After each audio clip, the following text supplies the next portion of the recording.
So this is our November office hours. Welcome, everybody. If you know that you want to ask a question, please raise your hand. Feel free to use the chat to support each other, comment. Probably not the best place to ask questions because I won't be able to read it until the end mostly. And Candace is keeping our queue. If you don't know Candace, she's going to wave to you now.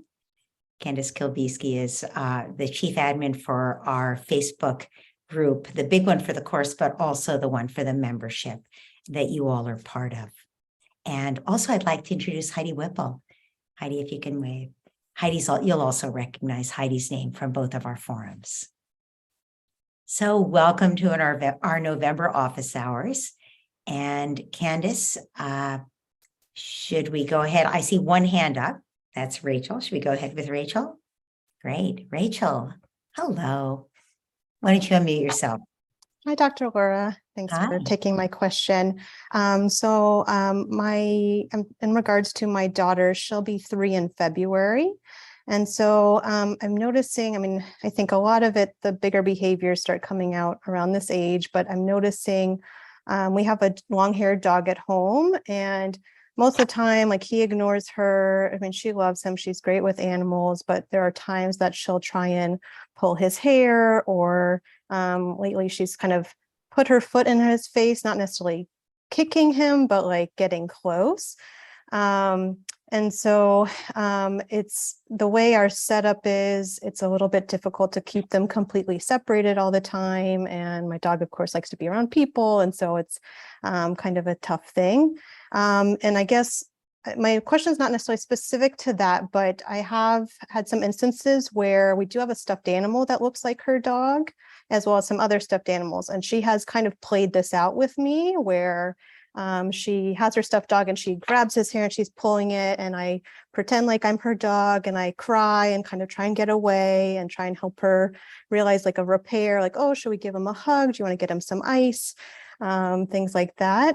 And I've asked her, does she want to play that role, the role of the dog, kind of reverse it a little bit? She usually doesn't.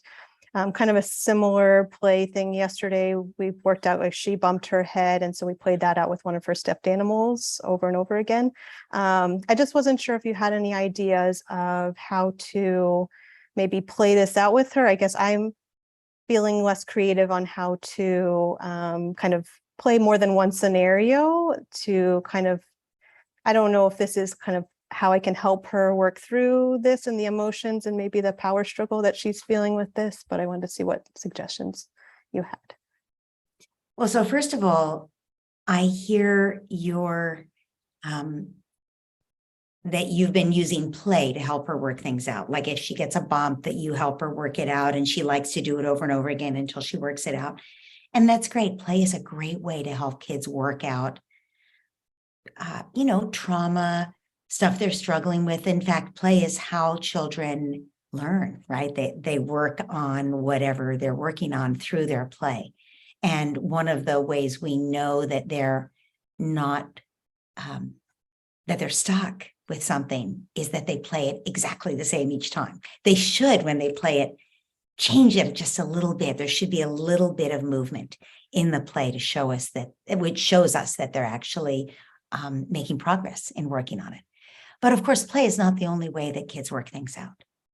So you're asking me if I have ideas on how to use play to help her work out whatever is going on with her and your dog.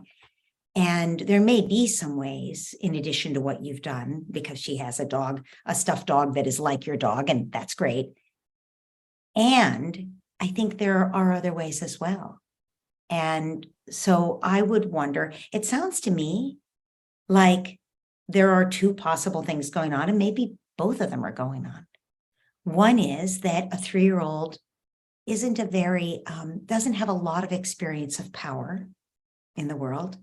They don't get to be powerful very often. And when they have somebody who's less powerful, sometimes that somebody becomes the target for them of their acting out. So it could easily be that when she's out of sorts, or even just when she wants to see what will happen if she pokes, will, the dog respond, right? So there's that. And then there's also the I want to be close to you thing that I'm hearing. It sounds like she wants to be close to your dog at times, and the dog isn't necessarily paying attention. And do you think that that's true also? Well, I mean, I do think the when you just before that you mentioned, I do think the power part, even though try and give her choices and things like that, because there is some peer issues that I'm noticing, and when I talk to her preschool teachers, there's a little bit of that, and I think that's potentially a separate scenario with something that occurred with my husband, that she's kind of playing out in a different way. But I think, I mean, I've seen her be super gentle with other dogs. I have a hard time because I feel like I need to be there watching and overseeing their interactions because it's unpredictable. I mean, a lot of times she'll walk by. I think part of it is maybe me or my husband kind of standing on top of her, really monitoring these interactions. I think my husband tends to have more of like a snap, like, don't do that, where I kind of try and separate it and, stop it. So it could be her getting my attention more than the dog's attention, because he's usually laying down, and that's when she has the opportunity, because he's kind of learned, I'll hang out with you if you have food, but otherwise I'll kind of like avoid you scenario. I mean, she'll try and chase him and do kind of things like that. Well, he avoids her. Right. But what I'm wondering is whether you see her wanting to be close to him. Yeah. I mean, she loves to give him hugs, and she loves, Okay. Okay. So I would definitely supervise plenty of warm interaction time between them, right? Okay. So that she does get that opportunity to be close to the dog.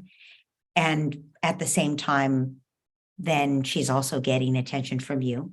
And I would try to separate the dog from her a lot at other times.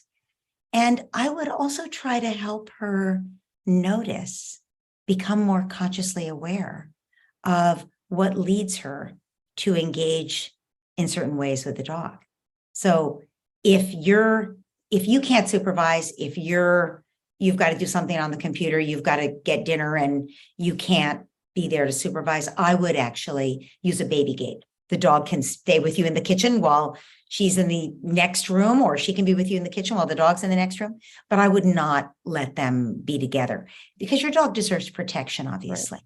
But then when you're able to be in the same room and you can observe, and she goes over and starts to molest the dog, you can go over and say, and then say what you noticed. I noticed that I asked you to clean up your toys to get ready for dinner, and you went right over to the dog and started, and you can certainly say that. And you can say, it seems like you really didn't want to clean up your toys, but it's not okay to hurt the dog. And then do a repair, always a repair. Let's make nice to the dog. Let's tell the dog you're sorry. Let's make sure the dog is okay. Are you okay now, dog? Use the dog's name, obviously. So you're always making a repair, right?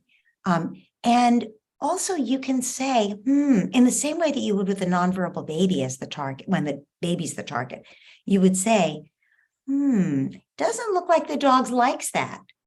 The dog was lying there happily, and then you went over and sat on the dog, and now the dog has gotten up and moved. The dog was so happy lying there, and now the dog's not so happy anymore. Oh no, let's make things better with the dog, right? So you're helping, she's 3. Right. She doesn't yet have the cognitive step-by-step awareness of what happened actually. She's not really clear that she created this. She may, she's just sort of very in the moment. That's how a 3-year-old is. That's how their brain works. So she can gain awareness if you help her to gain awareness, but you have to be the one to observe and articulate what's going on. Right. Okay. And then in terms of playing, I love the idea that dog who is the stand-in, the stuffed dog who's the stand-in, that you can play, and you want to get her giggling about it to reduce any anxiety that she's carrying about the whole thing. Obviously, if your husband has snapped at her, or if she's aware that she gets reprimanded a lot, she may be, have some anxiety about the whole thing, which doesn't necessarily make children act better, right? We wish it did. It doesn't. So getting her to laugh and giggle is good, right, about it. And she doesn't have to be, you're not hurting this dog as you're not getting her into the idea of hurting the dog. You're more rescuing the dog. Like if somebody else, the stuffed elephant, hurts the dog, she's the rescuer. She's the protector of the dog. Okay. Does that make sense? So it's the way we've been playing it out is she's the one, and she is actually pulling the stuffed animal's hair almost out. And I'm trying to help the dog and help it get away. That sounds like a bad setup. It sounds right. That's what I'm saying. Right. It doesn't feel like it doesn't feel right. Yeah. And it's not working, it sounds like, either. Right. So the reason for that is that you're setting up basically a power struggle between you and her. If she's going to be autonomous, she has to pull the dog's hair, and you rescue the dog, and you're aligning with the dog against her. So she needs to align with the dog. Okay. I'm not saying that you pull the dog's hair either, but the dog can be attacked by some other animal, and you and she, come on, let's rescue the dog. Oh, we have to rescue the dog. You three are aligned against something else that's trying to hurt the dog. Okay. So she rescues the dog, and she sees herself as the dog's protector. Okay. Okay. Great. Thank you. You're welcome. Next in the queue, I see Louise.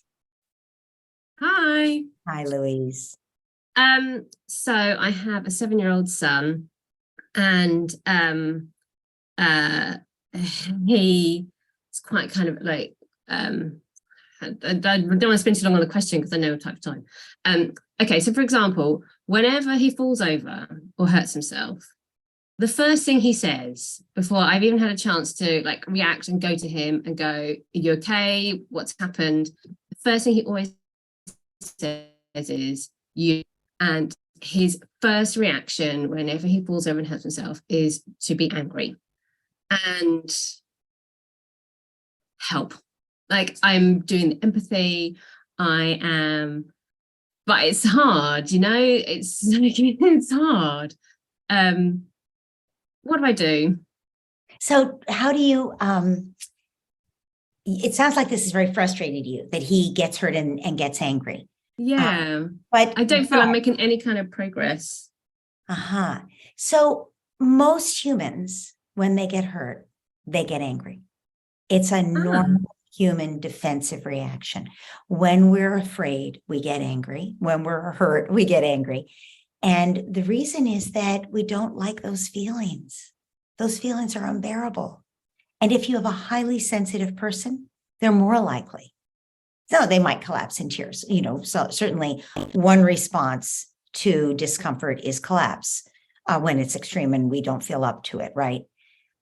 And one response to discomfort is flight, right? If it's uncomfortable, we might run in the other direction if we're afraid, especially. But fight is a very common response to discomfort, even if we hurt ourselves, right? Right. That you got the hammer and you accidentally get your thumb and you swear, right? Why is that? Because you're mad, as well as it hurts. Ouch. But there's also a swear word that comes out, right? There's an expression of displeasure. So it makes perfect sense. It's not that somehow there is something wrong or bad about your son or his reaction, right? So that's the first thing. The second thing is when he's hurt, he feels dysregulated. Obviously, if you can empathize with the hurt, he will re-regulate faster, right? And that's what we want. Because every one of us has a reaction of getting dysregulated when we get hurt, right? How many people here have had a situation where their child has hurt them, either intentionally or unintentionally, right? Where your kid has somehow hurt you. And I don't know about it. I won't speak for anybody else, but I will just say when my kid hurt me that I wanted to right at them. And the goal is, of course, not to do that. The goal is to take a breath, calm yourself down and say, ouch. You didn't mean to drop that on my foot, but that really hurt. Or ouch, you are so mad you hit me or scratched me or whatever the child did, whether it was intentional or not, right? That's the goal. So the goal for your son, he's only 7. The goal for him is to learn to re-regulate when he gets hurt, right? That's the goal. And we know what's going to help him re-regulate when he doesn't feel all alone with the pain, when he feels like someone else understands. So what you're doing is perfect, Louise. You're working on empathizing. You're frustrated with it because you think it shouldn't be necessary, right? Or you think he should be at least come to you and get a hug and be tearful instead of being angry, right? Yes. So that's why you're struggling with it, is that it feels like he's doing something wrong and bad, and you've been empathizing all this time. And when is he going to stop acting like this, right? Understandable. But I think, so much of it is our expectations, right? It's a normal thing for him to react that way. So let's talk about it. So he's 7 years old. He trips, he falls, he skins his knee or whatever, and he gets angry. Now, it would be so much easier if he would just come to you for a hug and be crying, right? But instead, he gets angry and he's looking for someone to blame for having tripped. Is that right? Yeah. There's a post on the AHA Parenting website about a kid who responds this way always and blames everybody around them. And I don't even remember if it's a boy or a girl at this point, but it's like when they trip on their sibling's Lego, they're screaming at the sibling, and right. So that's I used to get the blame. Actually, I used to get the blame a lot more. I feel like that's well, it used to be more blame on you, but it's less now. Yeah, I think so. So something you've done has changed that. I mean, your child is also getting older and finding it easier to regulate, but I'm betting that there's less of a feeling that you don't understand, right? Because you're empathizing. I bet you're changing this. It's actually working, your empathy, so that you're getting less blame. So let's talk about how to take it a step further, right? So when he falls and hurts himself and he's mad, is he yelling at anyone in particular? No, just me. So he is yelling at you. He is yelling at you. Less blame, but still yelling at you. So so it's also understandable that you're under attack. You would feel upset by that, right? So again, just like when your child inadvertently hurts you, your job is to take the deep breath, calm yourself, and then say, ouch, that really hurt when you fell. It hurt so much that you're yelling at me. I'm so sorry you're hurt. Come here, sweetie. Can I help you? And what would happen at that point? What would he do? I think he would still be and feel angry. But I think it will have gone down a bit, but I would still be, obviously, can you see I fell over? It would be something like that. Can't you see I fell over? Yeah, something like that. Well, so that's great. He's telling you, I mean, I don't know if he would say it, but that's letting you know what he needs. What he needs is validation for the pain. He needs you to acknowledge, ouch, that must have, so not even commenting on how he's yelling at you, right? That's secondary. Starting with, ouch, that must really hurt. Oh no, I'm so sorry. You fell over. Oh, ouch. Can I see it and give it a kiss? No, right. And it hurts too much still. When you're ready, I want to kiss it and see if I can help you make it better. But that must really hurt. So it's not even doing the go get the wet washcloth thing yet, because he just wants you to validate that he's in pain, right? So just acknowledging that he's in pain, I think, will make a big difference. And then after he calms down, I wouldn't even do it so quickly as I did it a minute ago. I would wait until you've done some validating. And then when he feels better and you give him a hug, say, that really hurt, huh? You were so it hurt so much. You were mad at everything, even me, right? And he might even apologize. And that's okay. You don't have to demand an apology, but you're pointing out that he was so hurt that he even yelled at you. And he will start to notice that had nothing to do with you. But I do think that your your ability to calm yourself first and then, be calm and acknowledging and nurturing, right? Are you, when he falls down and gets hurt, is there a response inside you that you're worried about it, or are you able to stay No, calm? I'm never worried. I'm not worried. Mhm. I'm probably probably I'm internally flinching, waiting for the anger to. Right. That Right. I think that is what's triggering me, isn't it? It's the response Yeah. that's triggering me, because I'm going, Yes. Because he's attacking you verbally, and Mm. that's upsetting. Mm. But also it's upsetting because you think there's something wrong. There's nothing wrong. Yes. It's a normal Okay. response. Okay, And, good. he will learn not to do it, but the more you show up with caring and then later say, you were so, that hurt you so much. You were yelling at everything, even me. Did you think that I tripped you? And he'll say, no. And you say, of course I didn't. I'm so sorry you got hurt. And I know you were so mad, but because it hurt so much, but you know what? You don't have to yell at me about it. I will always be there to take care of you, and I will always understand. My definition of violence is when we have pain that we cannot process and we visit it out onto others. That is the source of all violence, I think. Okay, is that helpful? That's fantastic. Yes, thank you so much. It's like You're welcome. a small question, and also I've seen it, like people's comments popping up saying that they've had the same situation. Oh, good. Yeah, Great. thank you. Okay. Victoria. Hi, everyone. Hi. So, same thing. I think I talked about it in October, maybe 2 months ago. So I just found out recently, I suspected, but I finally kind of have been working with a highly sensitive coach. My 10-year-old is highly sensitive. So I've been working with her. Now, more recently, this has been probably the last 2 or 3 months, he really really clings on to diagnosis. And the thing is that I don't think he has these things, but he is really like, I've got, my chest hurts, I must have asthma. I have this, I must have ADHD. And he's just looking for labels. And the thing is that I've studied some of these things. I know that he has anxiety. And so when I try to tell him, well, a pain in the chest could also be, it's a feeling of panic. It's a symptom of panic.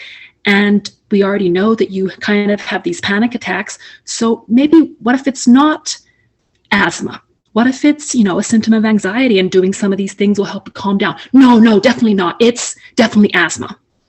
And so he's really, really trying to cling on to these labels. And I'm wondering if he's starting to pick it up from school, because some kids have medications for ADHD. Some of them have asthma. Some of them have this and that, different diagnoses.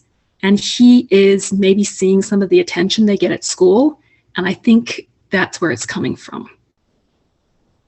So I'm wondering, He's anxious. Mm-hmm.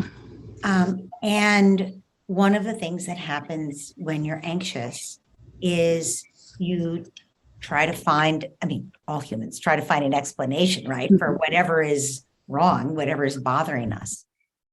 The thing about anxiety, he's how old? Tell me how old he is. He's 10. 10, right? Okay. So the thing about anxiety is that it's endlessly creative. And if you're answering the chest pain, next it's going to be, a twitch in your eye, or you know what I'm saying? There's always going to be something. I do think it's good to ask, like if someone has so first of all, I think it's good to say, you know what? It sounds like you're really anxious you're really worried. And I would use the word anxious at this moment. You're really worried about that pain in your chest. Let's breathe some love into it and see because that addresses anxiety, right? Let's breathe some love into it and see if we can settle it down. Breathe in love, breathe in light, breathe out. And as you breathe out, you're breathing into that place in your chest that feels the pain. I would also ask, if that part of you could talk, what would its message be? Right? What does it need? So, kids don't always know, but sometimes they'll say things like, I need for dad to stop getting mad at me. I've heard kids say things like that. Or I need for the teacher to stop, using such a stern voice with me. I can't help it that it's hard for me to sit still in my seat. Those kinds of things, right? So we can ask what it is that symptom is trying to tell us. We can breathe love and light into it, which helps it to calm down and which also helps with the anxiety. I would also work directly with anxiety. So are you reading books with him about anxiety? Yes, so we do some practices on anxiety, and he's very resistant to it. So I would say specifically to him, we went to the doctor and we had your checkup 2 months ago. And the doctor, we asked about the chest pain and we asked about the idea of asthma. The doctor says you absolutely don't have asthma. So you worry that you might have asthma. And that sounds like that's your mind.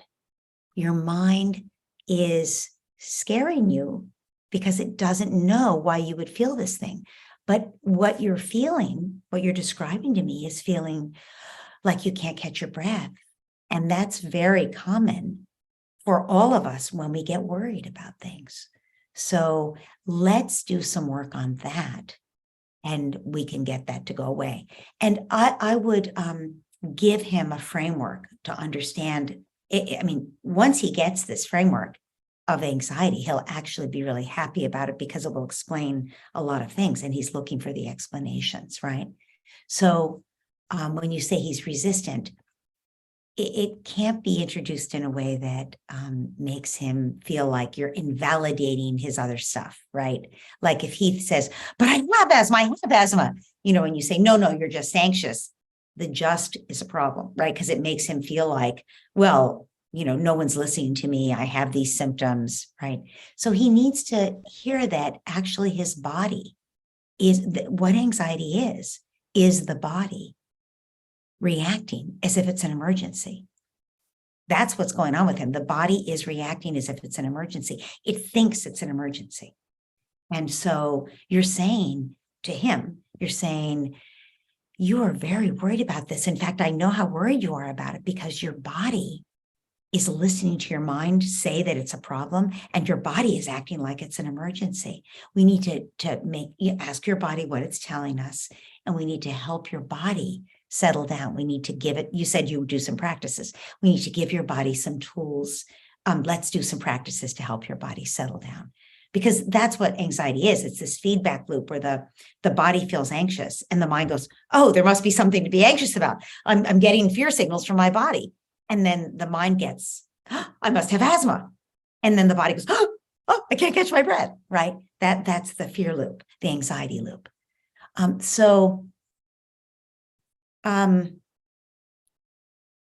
I would get an anxiety workbook to work with him on different things. He's already 10. He needs these tools to use. And so I would start working with him on a regular basis with these things. And then also when it comes up, when he says it, you'll have to confront it directly. The doctor says you're fine. Let's listen to what but your body is telling you something. You're not invalidating, right? The doctor says you don't have asthma, but let's listen to your body and see what's going on. Oh, and sometimes he'll actually be able to tell you, but most of the time he won't. And you'll say, so that's a fear reaction. You're feeling some worry. Let's address that directly and see if we can make that better. And you might, work with this for a while and see how it works. We'll be doing an anxiety spotlight. I don't know when. We're going to do a self-compassion spotlight first thing in the new year, but we'll be doing an anxiety spotlight sometime in the new year. But you also can go, there is a tool on the AHA Parenting website.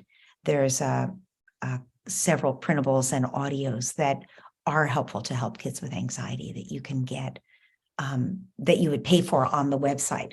You'll get them for free eventually as part of this, but if you want them sooner, you can just go get them.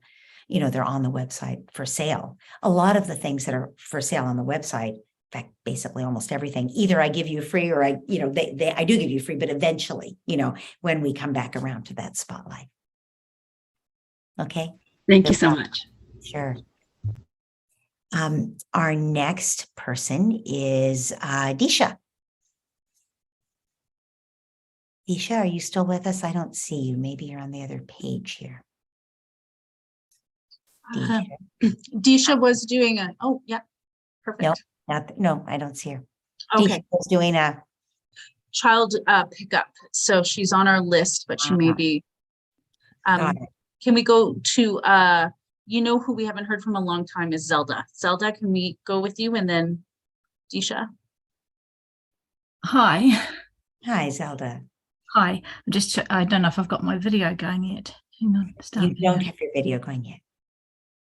Right, there we go. Hi. Disha, I'm sorry. I've lost track of who we're doing. Zelda, hang on one second. I just want to say, Candace points out here to Victoria that sometimes deep breathing, because it makes us more aware of our feelings, can actually increase anxiety, and slow breathing is suggested. Thank you, Candace. That's absolutely right. And specifically slow breathing on the out breath. Make the out breath much longer than the in breath. That's what's actually calming to the nervous system. Yeah. Thank you, Candace. Okay, go ahead, Zelda. I'm here. Hi. I find your things just so helpful. You're really saving my life here. My question now is that I have been shaming my oldest boy ever since he was little. I've been shaming him. And a part of me knew it, but I didn't really realize how bad it was until doing your course. And what I want to do is, how can I help him heal that? Because it's been constant. Whenever he does anything wrong, I don't just tell him off, I shame him. And I can see the hurt and the pain I'm causing him. And I'm doing the shame things for myself, which is great. That's helping me. But my little boy is there anything that you have that until I get good enough to stop totally, that I can help to give to him? Because I do apologize, and I try to explain to him that I've got shingles at the moment, which isn't helping me either. I'm in pain, and I've been in pain now for 3 months. And so I can't hug them because it hurts. And shingles are just like 24/7 pain. I never realized how bad it was. So I'm feeling sorry for myself. And I'm not able to connect with them in ways I normally would, which I'd normally just hug them when I apologize. And my youngest is feeling that disconnection from me, not being able to hug. And I can pet his head and he can kiss me, but I can't throw my arms around him. And the same with my oldest boy. But I really want to help heal the shame that I'm doing to my oldest son in particular. He's 9 now. Our connection is so much better, but I still shame him too much. Okay. So first of all, I'm so sorry. Clearly what this tells me is that you were shamed as a child growing up. Oh, yeah, and I had a really hard choice. Yeah. And you've been carrying this with you. And it was just automatic as a way to parent, because, you had grown up with it. And until you became aware of it, it's just like the water, the fish is swimming in. You don't even really notice that that's what's happening. Of course you loved your son, but isn't that how you parent, is to shame, right? Yeah, that's my automatic reaction. Yeah. And it's also what we do when we're in pain, remember. So when you're in pain, and I don't just mean physical pain, although I know you're in physical pain right now, but when we're in pain and we can't tolerate that, what we do is we offload it onto someone else. That's what parents do. And I'm voting on him. Yeah. And it's him. Yeah. And he's only 9. Yeah. Yeah. He's only 9. And it's heartbreaking. And I hear your heartbreak. I hear how sorry you are about this. And that increases the pain, right? That grief. So you're being asked to do an enormous amount of work here at a time when you feel physically in pain and overwhelmed. You're also emotionally in pain and overwhelmed. And you need to process that pain you're feeling emotionally, because otherwise it's going to come out to your kids, right? Especially, I don't know, well, I do know, but I was going to say, I don't know why this is. I do know why it is. All oldest children get the full brunt of their parents' issues. The second and third and fourth children are a step removed. It doesn't mean that they don't get, we're messed up, that they don't get it, but it is always the first child who gets the full weight of it. And as we parent and actually have the experience of loving them, we heal somewhat, and we're able to not visit it so much on the next child and the next child. Anyway, you're asking how you can help your son heal. I would say the most important first thing is connection with him and with your 3-year-old, that they're having a hard time because of your inability to connect physically, which is what you've relied on thus far.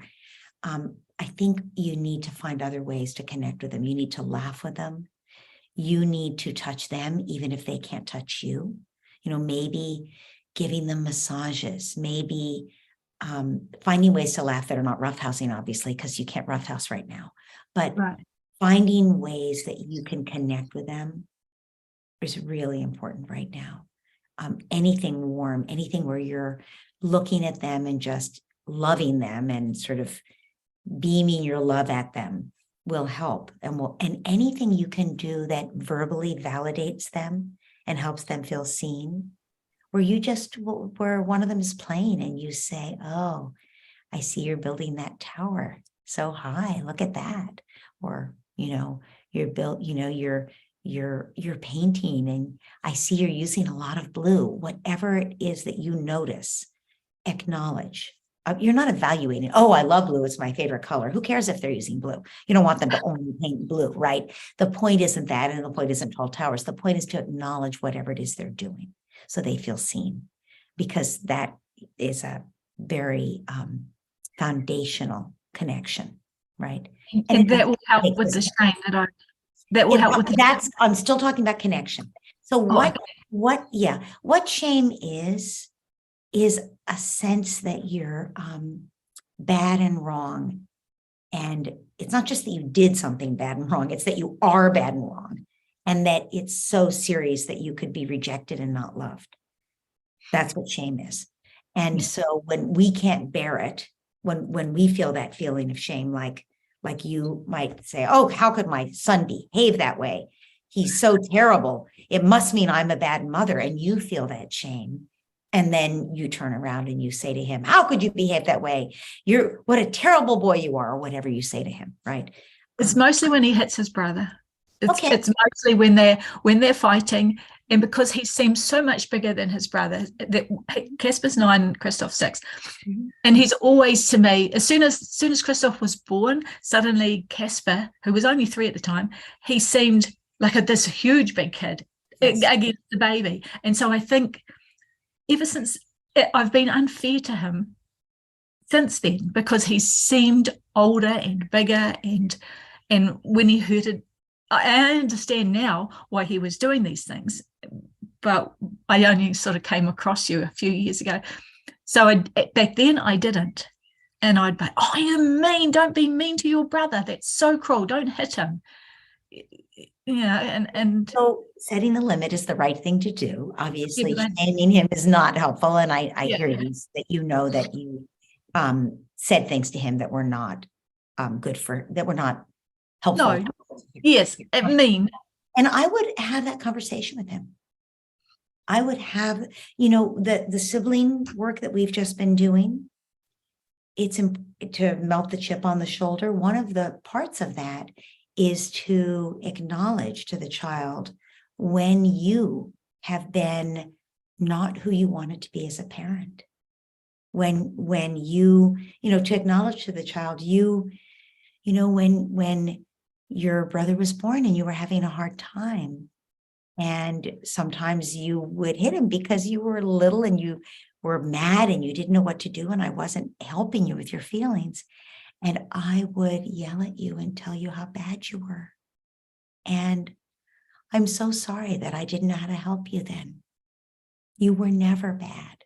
You were a little boy with big feelings, and I wasn't helping you with those feelings. So acknowledging what happened is really important, because Thank otherwise, you so much for the right words. Mm. That's just the right words to say.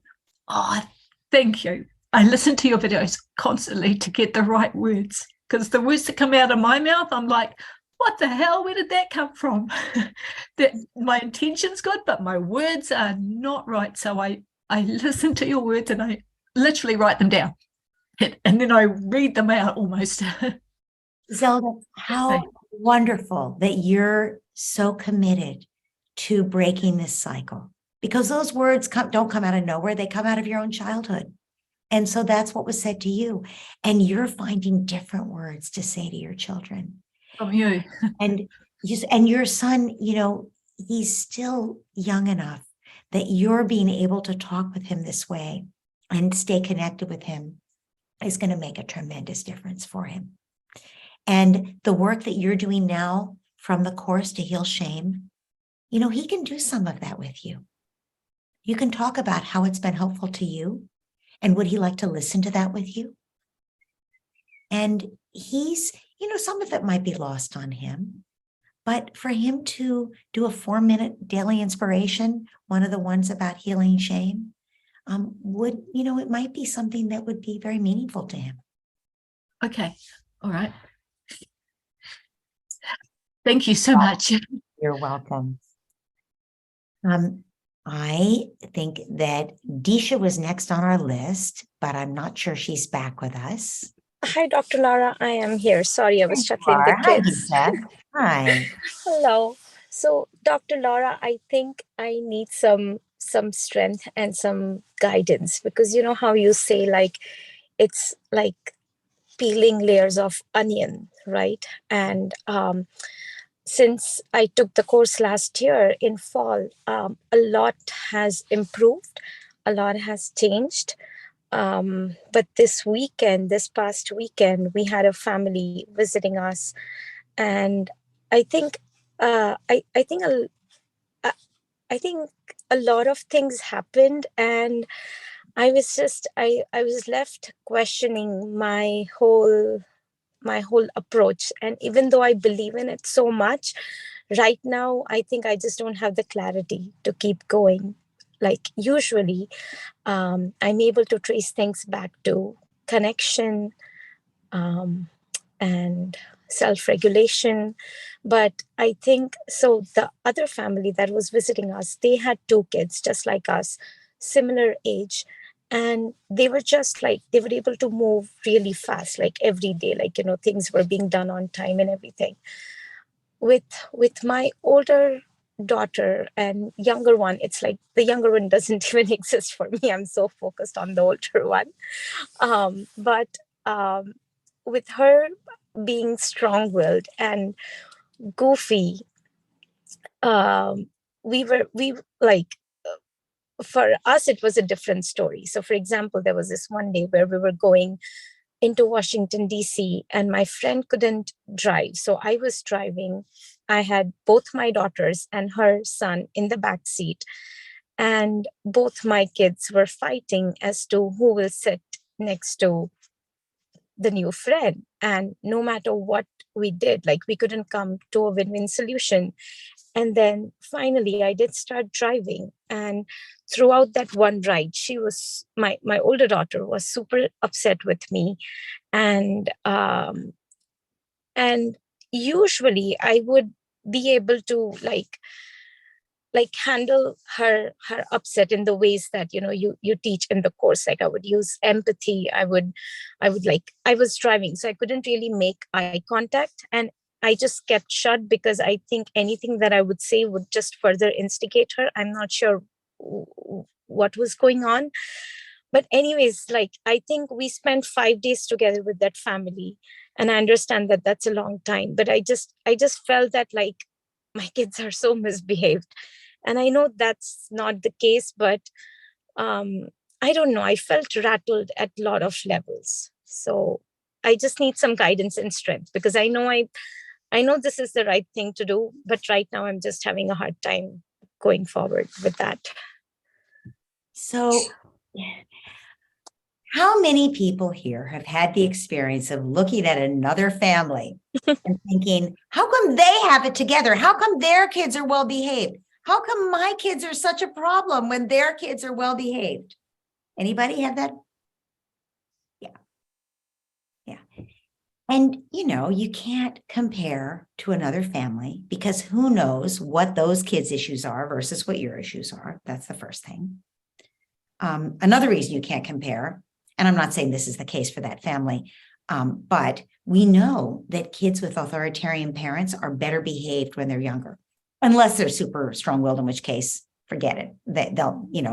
They will rebel even as very little kids. But kids who are not so strong-willed are better behaved when they're younger if their parents are authoritarian. That doesn't mean that they stay better behaved. They get to be better liars pretty quickly. And they get, sneaky and rebellious later. But I guess I'm just saying you can't really draw conclusions about anything, certainly about, your kids somehow being a problem because somebody else's kids are better behaved, right?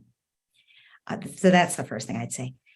Everyone is different. Every human being is born in this unique configuration, right?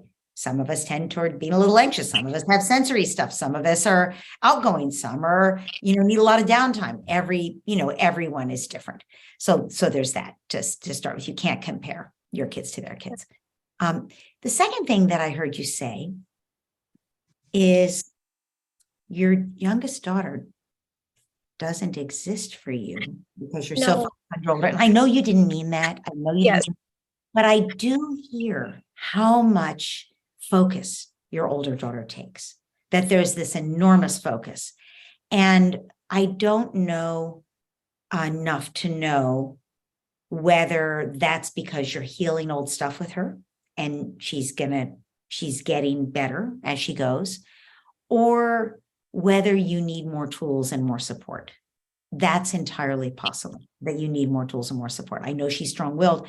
It may well be that there's some other stuff going on, right? Usually when you have a strong-willed kid and you have parented with conventional parenting before you discover this kind of parenting, those kids often have a full backpack, right? And one of the reasons we think of them as strong-willed is because they're very demanding and bossy, because they have the full backpack, right? And they're trying to fend off those emotions. So there's a fair amount of emotional healing that needs to happen, which can be they can be very volatile and difficult. So if that's the case with your daughter and she is processing that, if that's the case, which I'm betting it is, but I don't know for sure, and she's getting a chance to process those big emotions, then you should be seeing that she's more able to self-regulate in between, even though she has meltdowns still. Is that what you're seeing? Yes, that is what I'm seeing. Yeah. That's great news. So things are getting better as you use this kind of parenting. That's great news. Okay. But it is always going to be true that when children are out of their normal routine, that they have a harder time. So, we just had Thanksgiving in the United States, and lots of people had visitors. Lots of people had grandparents saying things about their children that were not so helpful. Lots of people had aunts and uncles and cousins around, and I think that's hard. That's hard for everybody because there's going to be meltdowns, right? And also just kids getting less sleep, right? When they're around their cousins, for instance, and you just had a family stay with you for 5 days. So it's natural that your kids are going to be more out of sorts, given that. And then on top of that, there's competition between your two daughters over the friend, right? This other child and from this other family. So that's hard. So I think you have to extend that compassion to everyone concerned, that naturally that was operating. And so that makes things harder. Yeah. And what I also heard was, normally when your daughter gets dysregulated, you're able to handle things in a peaceful way and an empathic way and a compassionate way. And that helps her to re-regulate. But in this case, you couldn't do that. And so she stayed dysregulated for the car ride. She wasn't able to calm down. So I think Yes. it's such a great lesson for all of us, right? Like when we're not perfect. There's no way we're always going to be able to be perfect, right? No way that we're going to ever, any one of us, always be perfect. So therefore, we're going to have those moments where we have failures of empathy. And what a great opportunity to see what happens. Like, oh, my kid can't regulate when I have a failure of empathy. I use the word failure, but it's not a failure. It's human, right? But what you're saying is you lost the will to be empathic. You couldn't find the strength to parent that way because you were thinking it should be different. Your daughter should be different.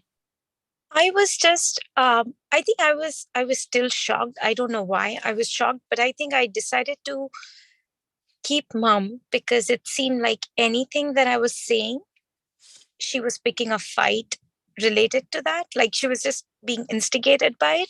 So I just kept mum, and my friend was trying to distract her by asking her about school and chorus and things like that. So so I think what I meant to say was that I wasn't able to show up for her the way I would if I was not driving.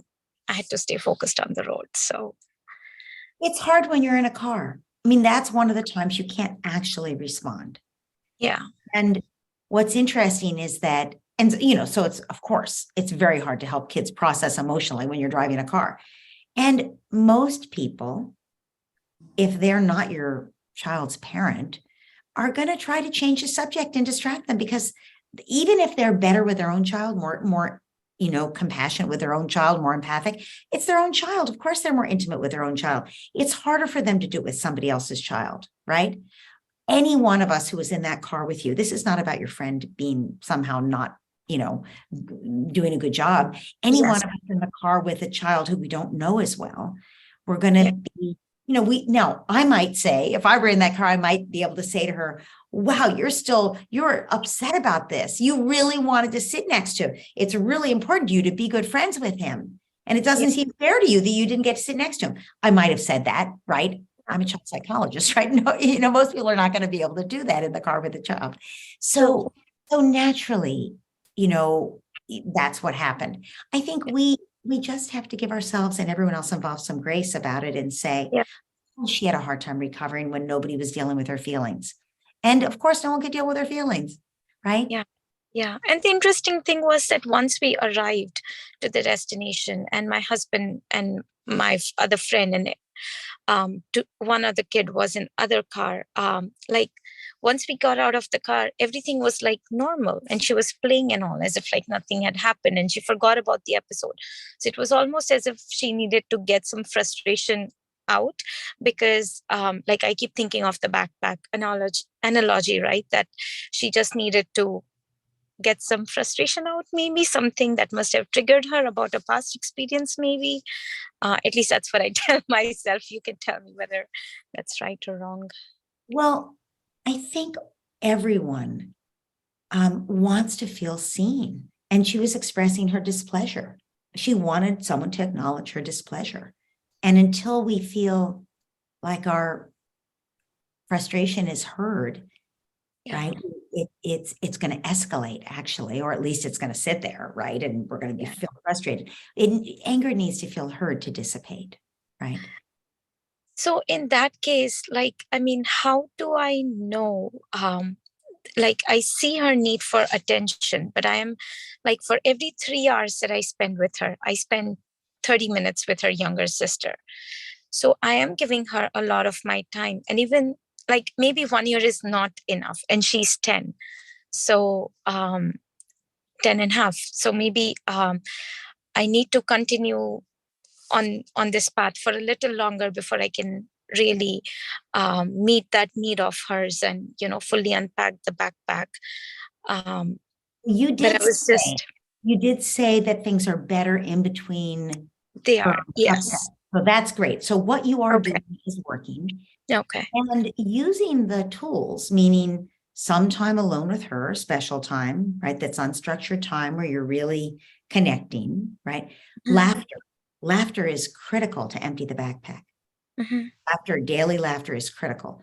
Mhm. Embracing all emotions. So when she's upset, saying you're upset about this. This was so important to you.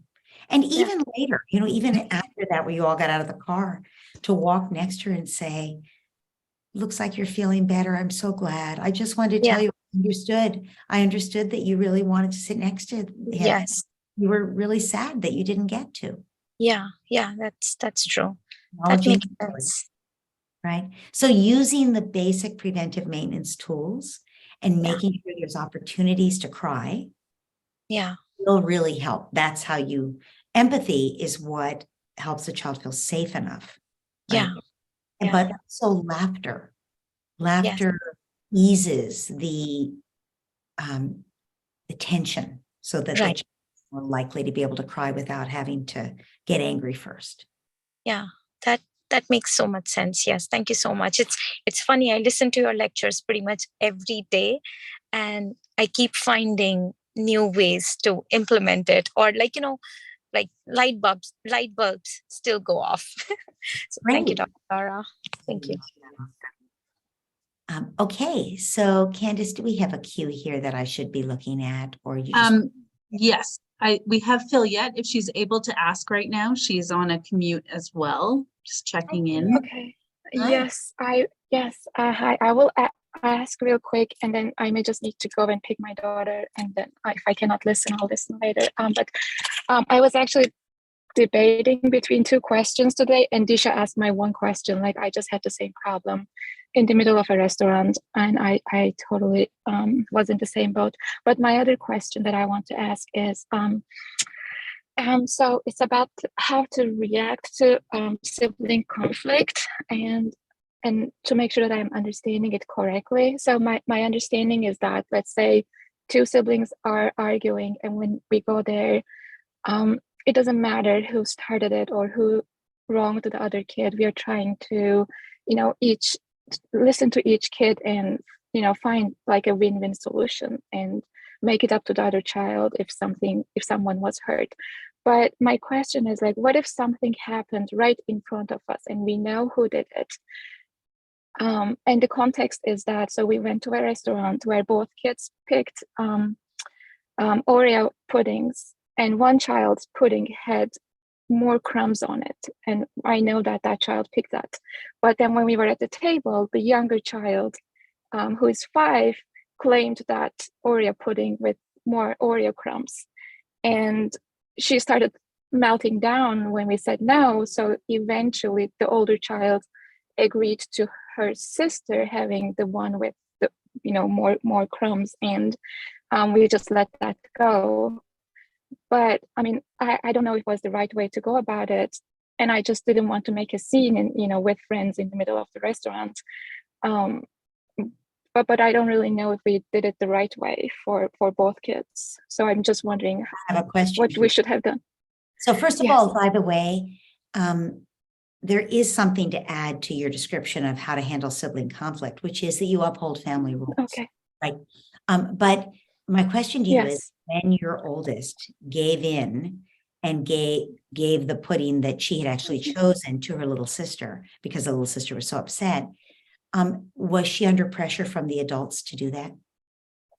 No, we actually told her that we could go and pick her a new one. Like, we didn't necessarily ask her to give hers, but it was clear at that point that we wouldn't be able to get it from the younger child, but we said, if you want, we can go and get a new one for you. And she So said, the no, younger one had grabbed it. What happened was that yes. it's not that the older one was sitting there with her pudding and said, here, you can have it. Mhm. It's that the younger one Mhm. said, that's my pudding. And they're Yes. like, well, wait a minute. All right, you can have it. Okay. Yes. So I think at that point, you acknowledge what had happened with everybody, right? You took the pudding that you wanted. This one sure has more crumbs, and you really wanted it. And when you chose your pudding, you actually chose this other one. And I guess you didn't realize it didn't have a lot of crumbs. And now you're so sorry you chose that one. And you really want this one. You wish that you had chosen this one. Now, she's got her hands on it. You're not going to wrestle it away from her in the restaurant. But you're saying to her, you really wish you had chosen this one. You're acknowledging that she didn't choose it, but she really wishes she had. And you say to the older one, and you chose this one that had the crumbs. And you know that one's yours, and your sister's got it. I am so sorry. She really wants this pudding. You do not have to eat the one that's here, the one with the less crumbs. Mhm. If this is important to you, I will take you over and you will pick out whatever dessert you want. And, I mean, even to the point, I'm going to mute you here because of the noise. There we go. Even to the point where I have been known to do things like say, you know, if she's like, yeah, I want the crumbs, you know, to say, okay, let's go get the pudding. And then, I mean, they're not going to let you take back the pudding and swap them. So there's an extra pudding at the table. And you can say, you know what? You were so gracious about this that even though you can't have 2 whole desserts, it wouldn't be good for your body. You could have a little extra of this one. Now, the other one will go crazy. Like, wait a minute, how come she gets it? And you say, because she was so gracious that you took her pudding and she gave it to you. You could even do something like that. I'm not saying you have to. I'm saying at that point, the older child deserves acknowledgement. She certainly deserves to go pick out the dessert of her choice. If you're willing to go pay for that, she certainly deserves to get it. And probably what you're going to do with the extra pudding is take it home and put it in the fridge and somebody will split it tomorrow or whatever, right? But I guess my point is the older child deserves recognition because it was taken away from her. And it wasn't like she chose to do it. She was under duress. Does this make sense? Yeah. And, you know, generally, if it's something that is not consumable, you know, and you're not in the middle of a restaurant, you would say, you wish it was yours. That's your sister's. We're going to put that away over here. But you're not, you know, at a restaurant, you're not going to wrestle it away from her. So what you're reduced to is to describe what she did, not in a blaming way, but just you really wanted this. And so you took it. But then your sister doesn't have one. Your sister doesn't look very happy about that. She looks a little sad. I would say that to the 5-year-old. The 5-year-old is going to be like, don't take my pudding, you know, and you can say, you know, what we're going to do for a solution. I have a solution. I'm going to take care of this. I'm going to get your sister another one. Next time, when you're picking a dessert, you need to pick carefully. Something, you know, like that. But it's not, there's nothing you can really do. You're not really teaching her a lesson at this point. You know, there's a limit to what you can do when you're at a restaurant. Okay. Okay. And Yes, thank you so much. you're welcome. And who is our next person, Candace? Christine. Okay. Hey, Christine. Hi, Dr. Laura. Thank you so much. I've been following you for 9 years or something like that, but nonetheless, there's still always questions arise. So I have 3 kids who are close in age, 3 girls, 2 years apart, and my middle daughter, in every circumstance, wants to be just like my older daughter. And my middle daughter wants to be just like my older daughter in every way: friends, Santa list, class, any which way, sports. But when I try to separate her and give her her own identity, she also fights against that. But it's creating a very challenging dynamic where my older one wants to have her own friends and her own things, her own list. But How old? 9, 7. Okay. 9 and 7. Thanks. Hi. And so I'm just trying to find a way to carve out her own identity, to both help her own identity for one, and two, it ease the conflict between the two, because my older one builds so much resentment towards her for wanting to do everything so similar. And I'm just at a loss. I've tried so many things, including all of the basic toolkit things, the one-on-one time. I switched her to a private school. I mean, I've done Different schools, they're different schools? now. Well, they ended up both being at that school, but one by one. Yeah. So you're spending one-on-one time Yeah. and you're admiring and acknowledging the unique things about 7. Yeah, maybe more I could do, but it doesn't matter whatever I focus on. She's like, but even her Christmas list says everything that Charlotte put on her Christmas list. Okay, so And she has her I'm own gonna things suggest- too, but so first of all, I know it's hard when you don't have childcare. yeah, and I have hired someone with my extra to help so I could do more one-on-one time. Yes. No, I was actually thinking about talking about this in front. Oh, well, luckily she's the youngest of them. I understand. I Yeah. got that. I got that. And it's still a little bit loaded, right? Because there's Yeah. certainly enough comprehension about what's Yeah. being discussed. Yeah, yeah.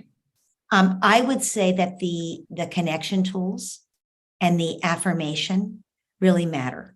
When someone can't be themselves because they think somebody else has all of the goodies, so they have to be just like that someone else, that's what you're describing. Exactly. Somebody else has all the goodies. Right. They don't get them. They don't get enough goodies. And so they have to be just like. So Right. I would say, first of all, I would do something different with those lists. I'm not a big fan of Christmas lists to begin with, Yeah. but This was all self-directed, you know, I wasn't hear even you. involved. Yeah. So I would pretty much ignore those lists and like do something that would be coveted by 7 for 7. So I have Not done that in the nine. past, but it creates resentment for the older ones. Well, You- 9 doesn't get everything 9 wants. 9 can Right. get something else they want. There can be 2 separate things that are equally covetable, right? Yeah. One for 9 and one for 7. Those are so that there's admiration and, envy, if you're going to call it that, on both sides, right? Does that make sense? Yeah. 7 has something that everybody else wishes they had. And it's fine if 9 does too, right? Yeah. But it doesn't, 9 doesn't own the list. Right. You know what I'm saying? 9 wants certain things and maybe has announced those things, but that doesn't mean 9 gets everything. And 7 certainly can.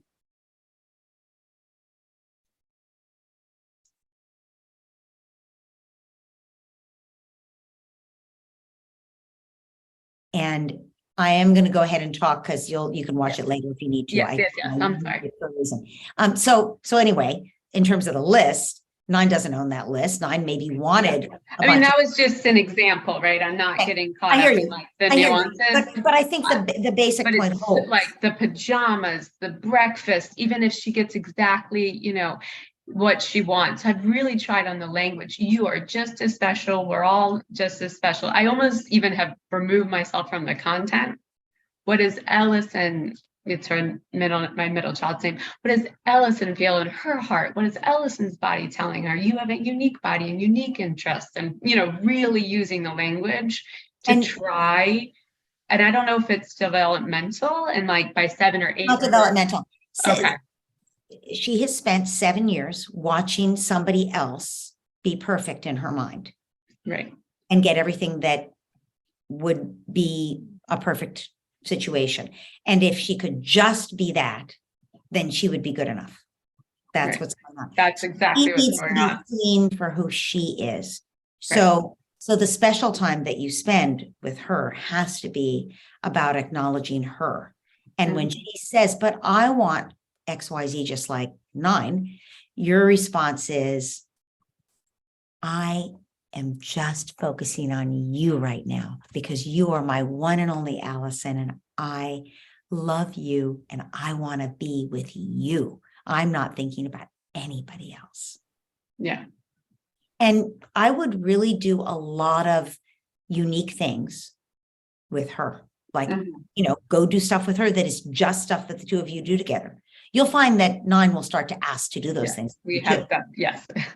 But I would create a separate relationships with the two of them, where they each get different time with you. And that's your private time with them that you're not discussing. Now they will dangle it in front of each other. Allison will come home and say, I got to go, with mommy and eat an ice cream sundae, and then, the oldest one will be like, well, why can't I do that in my special time with you? And you can say, maybe that's what we'll do. If it's something that you really want to do when you and I have our special date next month, we'll see.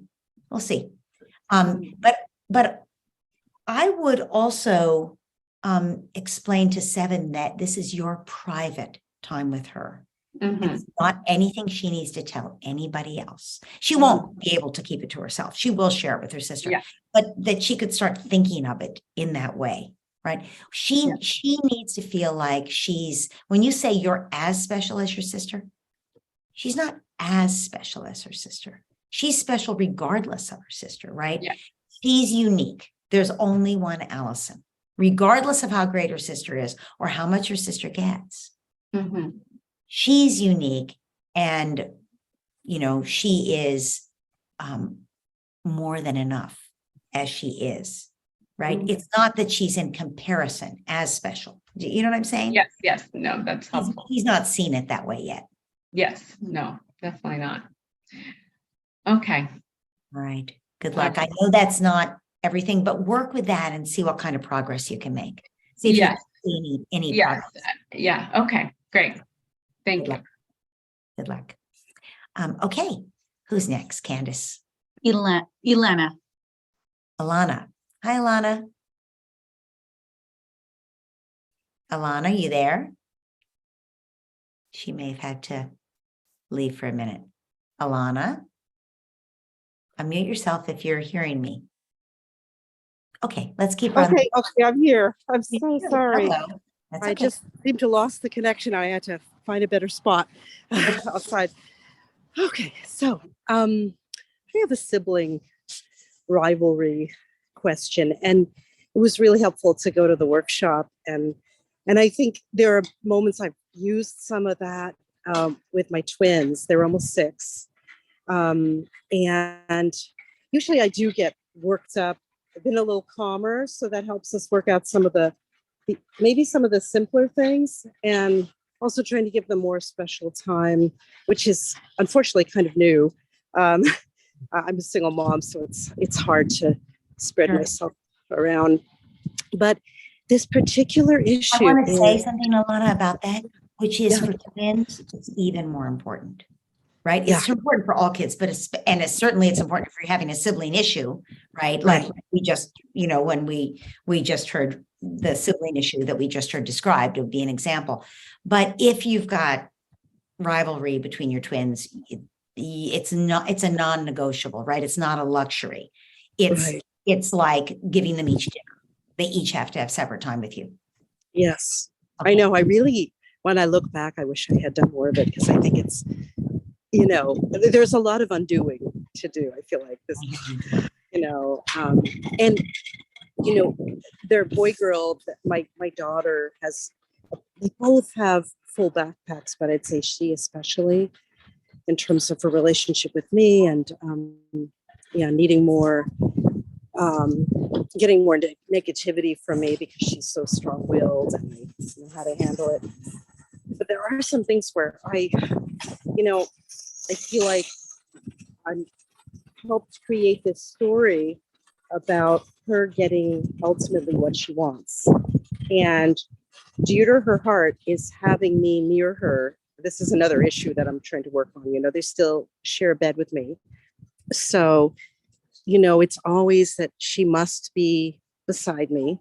and we go around and around about this.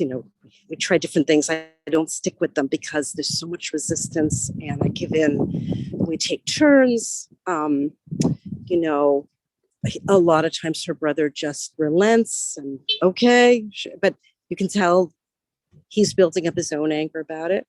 So the other day, he was having some bad dreams, and she was in her favorite spot. And I ended up moving her because I tried to comfort him. So I thought, oh, it's okay, she's sleeping. Well, she woke up in the middle of the night screaming because she was in the wrong place. She's afraid to be on the edge. She has some fear. She's a good amount of anxiety about she's exposed or there's going to be a monster. And I think part of it is she's learned that if she kicks and screams enough, she doesn't have to worry about doing something like that that's uncomfortable. And I just don't know how to make it fair, how to stay calm, how to have some system where this is what we do, and it feels like it's too threatening to her to make a change. But it's not fair to her. I'm going to make a suggestion, which is that you have that you meet with a parenting coach for Yes, signed up like 4 to 6 sessions, and that your goal be that your children stop sleeping with you. Now, it might be that to begin with, you stop sleeping with them, right? That may be initially do it. But that they start to learn to either sleep together if that works for them, in a bed, or that they each have their own separate twin bed. Kids can sleep together in a double bed. That's actually great for kids to do. Kids all over the world do it. But it might be that they prefer, and that might be the perfect way to segue here. It might be that they prefer each to have their own beds. But if you stay in the room with them to begin with, that's fine. But I think you need to be out of the bed. And if they stay in your bed and you have, you put inside guardrails or whatever, that's right. But this is, you can do this as a gradual process where you talk about it. They will do some crying about it. You'll play some games about it and do some laughing about it. But that's why I'm suggesting you actually work with a parenting coach so that you feel okay about doing this. To work your own feelings about it, right? Because it's really been upsetting to you and you have not been able to stay calm, and that has not helped the situation, right? Yeah. And also she's learned unwanted things, which is that if she fusses, she gets her way. And he learned unwanted things, which is that he comes second in your heart. Yeah. Right. And that's such an important goal, I think. And I see myself waffling. So I actually signed up with, one of the peaceful parenting coaches. We actually have a session tomorrow. That wasn't the only goal, but I do feel like I have my own resentment about getting woken up all the time because they're getting bigger. We don't fit very well. Well, there's just no way you can sleep in the middle, probably, and get a good night's sleep. And that means that somebody is always next to you. And so, and it's hard for them to alternate. And they both need you in the night, which means you have to be a free agent to be able to go to each one who needs you. Right. So I think that some coaching will help you with your feelings about the whole thing so that you get clarity about what you want. Yes. And then that issue of where she gets to be, it won't be as intense because the things they argue about other than that are not as intense, I think. Okay. Thanks so much. Okay. Candace, who's next? We may Megan. take it to both of the questions that I see here. Hi, Megan. What's your question? Go ahead and unmute yourself. Hi. Thank you for taking this. So we are having some struggles with my son, who is almost 11. He has OCD and likely ADHD as well, and has some anxiety. He's a great kid, lots of fun. What we're struggling with is that he has taken to using really, really inappropriate slang terms for body parts. And he knows the proper terms. We've always used them since he was a baby. He's always been a kid that's sort of been attracted to the taboo, anything that he feels like I shouldn't be saying this. He's got sort of an attraction to, because of the OCD and the ADHD, could be all tangled up with that. But, he's using these words all the time. It's not like a phase. It's like he's like a dog with a bone with it. And I'm not worried about any sexual abuse. We have a really great relationship. He's the kind of kid that tells me everything. And so he's told me the kids that he's hearing this from at school and which kids say it. And we've told him at great length about why it's inappropriate to sort of use these slang, sort of crass terms and how they can make people feel uncomfortable. And he doesn't use them in front of other adults, so not in front of grandparents, teachers, so he can resist. And when I've asked him why he, uses them at home with us, not with those people, he says, oh, well, that would be really inappropriate and would be disrespectful to them.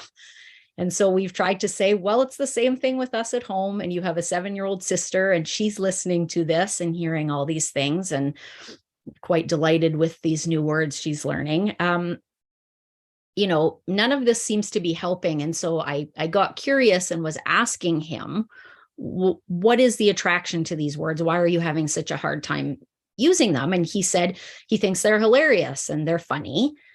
And I said, yeah, you like potty humor and that's okay. But, I asked him, could it be that you're a little bit uncomfortable with them because they're kind of sexual in nature and you don't really maybe know what some of them mean? And he admitted that, yes, that's part of it. And I said, and are they also kind of exciting too? Because, they sort of have something to do with sex and you're not quite sure. And he said, yes.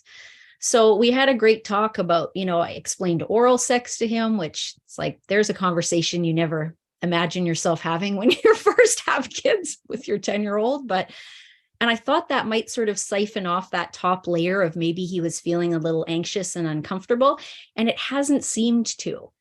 So, he's using these words, singing them in songs, and we constantly are reminding him every time he says them, Finn, we don't use those words in our house.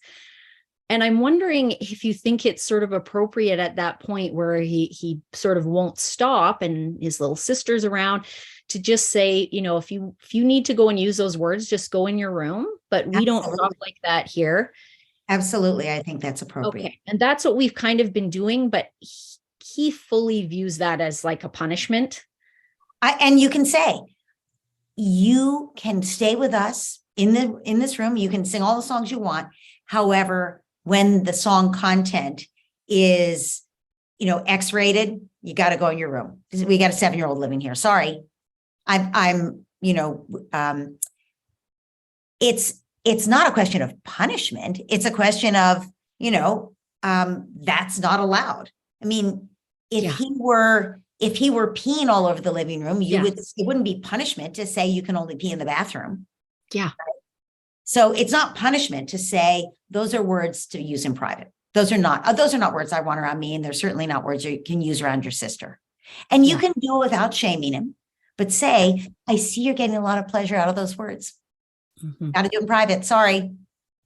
I look forward to you coming back in so we can continue our conversation. Yeah, because he's super social. So he's never a kid that wants his to motivation go off on his own. He wants to be with his us. Motivation. Yeah. Yes. And if it's a condition of his being with you that he not be disrespectful.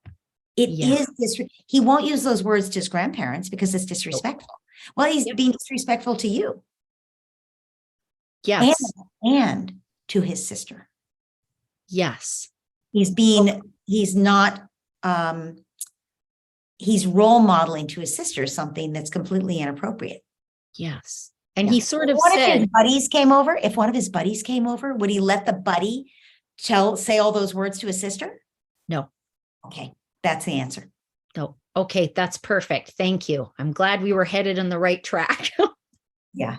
And it's great that you have such a great relationship with him. And I do think you're right that the ADHD, it's an impulse control thing partly. And I do think the OCD probably, in fact, plays into it some, or the anxiety. I think you were on the right track when you said that these words make him uncomfortable. And so he's trying to master them. But that doesn't mean that he needs to do with his sister. Yes. Okay, great. Thank you. Welcome. Okay. So we do have 5 more minutes, and I know there was one more person. Oh, but she had to leave. No, maybe not. No, I think Katrina. Yeah. Catriona, you here? Sorry. I apologize. Hi. Hi. Thank you so much. Hello. By the way, thank you for pointing me to Dr. Ed Halliwell in one of your videos a few years back. I love his video on ADHD. It's like Ferrari brain, bicycle brakes. Wow. It was so good. So I use that metaphor a lot. It's such a great one. And he's great in general. Yeah. He is. He'd make any kid feel good about, it's like, oh, we all want to have this. I was going to ask a question. So we've recently moved house. It's caused me quite a bit of insomnia, but I've been to the doctors and that's all great. But one thing I discovered is that my kids with me, they're always really fussy eaters. There's like no joy in cooking. I have 3 boys, 11, 9 and 7. And yeah, I kind of have to almost cook 3 dinners and 3 entirely different lunches. But for my husband, they're eating everything. They're eating spaghetti bolognese with onions chopped into it, not pureed. I'm like, okay, what can I do to sort of get them to do that with me as well? I don't know. I suppose they know, maybe I just give in. I don't know, but I just thought I'd run that by you. Thank you. Well, it does sound like if they eat whatever your husband serves them and they don't eat what you serve them, that the difference is that you give in and prepare their food. Yeah. It does sound like that. You can't make other people enjoy food necessarily that you're making. You can't, it's like some people are born liking everything you serve them, and that's a really wonderful, great thing. You put food in front of them and they eat it and they like it. How great is that? And then other people, even people who really like food, and I'm thinking actually of, this describes my 2 children here. Well, the first one ate everything, and the second one was like, no, that's not what I feel like. But of course she ate that, last week and loved it. Right. But now doesn't like it, and so it, when you said there's no joy, and it's like, it always felt a little bit anxiety producing to try to find things she would like. Right. But I will say, you can't control that. You can try to work with it. You can try to involve that child who's more, who's harder to please, who's a pickier eater. You can try to involve them in choosing the menus and doing the cooking with you, etc. It doesn't mean that they'll always be a picky eater. I think the truth is my daughter's like a foodie and my son is not. My son will eat anything. My daughter has very definite opinions and she's more of a gourmet. That's the problem, was probably, that, right? That my cooking, honestly, maybe wasn't so pleasing. So I'm just saying you can't necessarily control, although you can work with them. But what you can control is you. You can say to your boys, look, let's talk about what you like and what you don't like. And I will, you can try to make sure you've got one kid who won't eat fish. And so, you can try to have fish less often or whatever. You can certainly try to do things like that, right? And make sure that when you do have fish, there's always something that kid likes, right? Mashed potatoes or with the fish or something, right? You can do things like that. But you also, if you're going to make 3 different dinners, you are going to find that you're going to absolutely have the demand for 3 different dinners. You just can't, right? So instead, I would have one thing that everyone in the family knows, that they can go get a peanut butter and jelly sandwich, or they can go get a bowl of unflavored yogurt.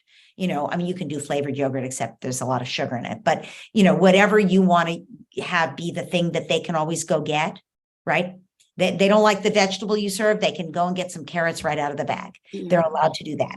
But I would not have it be something you have to prepare. Something they can go get and they bring to the table and eat with everybody else. Okay, so you're saying make one dinner, and if they don't like it, they can have yeah, something healthy, yogurt and cucumber or whatever it is. Yeah, I hear you. We did have a family council on it, and I wrote down a lot of dinners. I was almost like trying to do a Venn diagram to try and simplify it. Yeah, I had kind of forgotten that I'd done that. And I also do, if I know we're having something like bought pizza, which I don't consider that healthy, I'll give them like cucumber and carrot beforehand to make sure they have their veggies.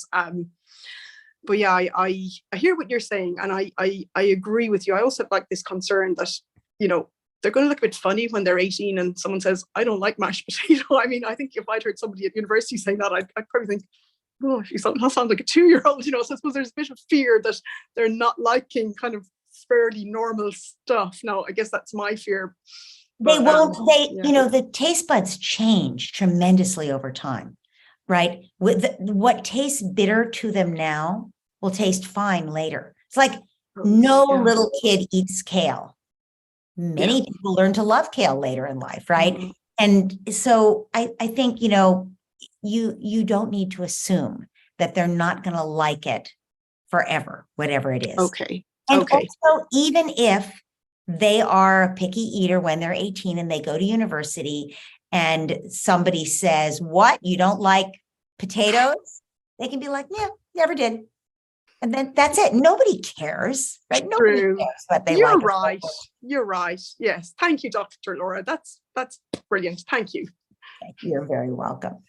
Okay. So we are only a minute over here. Great. We did it, and we got to all of our questions today. I know there was one pre-submitted question we weren't able to get to, but we'll be able to do that next time or at some other point. And so I want to say to everybody, thank you. Thanks for coming. Thanks for your comments and your support of each other and the office hours and, you know, in the chat. And also every question that somebody asked, somebody else had some version of that question, right? You could see that in the chat too. So every question that you brought, really great that you brought it. And even if it's something that someone doesn't have that yet, they're going to be months from now, they're going to go, oh, wait, my kid is swearing. What was it that got said in office hours? Let me go back. And, you know, in the office hours, when we put the recording up, it always says what questions got answered. So you can always go through there and say, oh, yeah, this was the one. This is the thing I wanted to go back and listen to. So thank you for your wonderful questions. And thank you for your hard work with your children.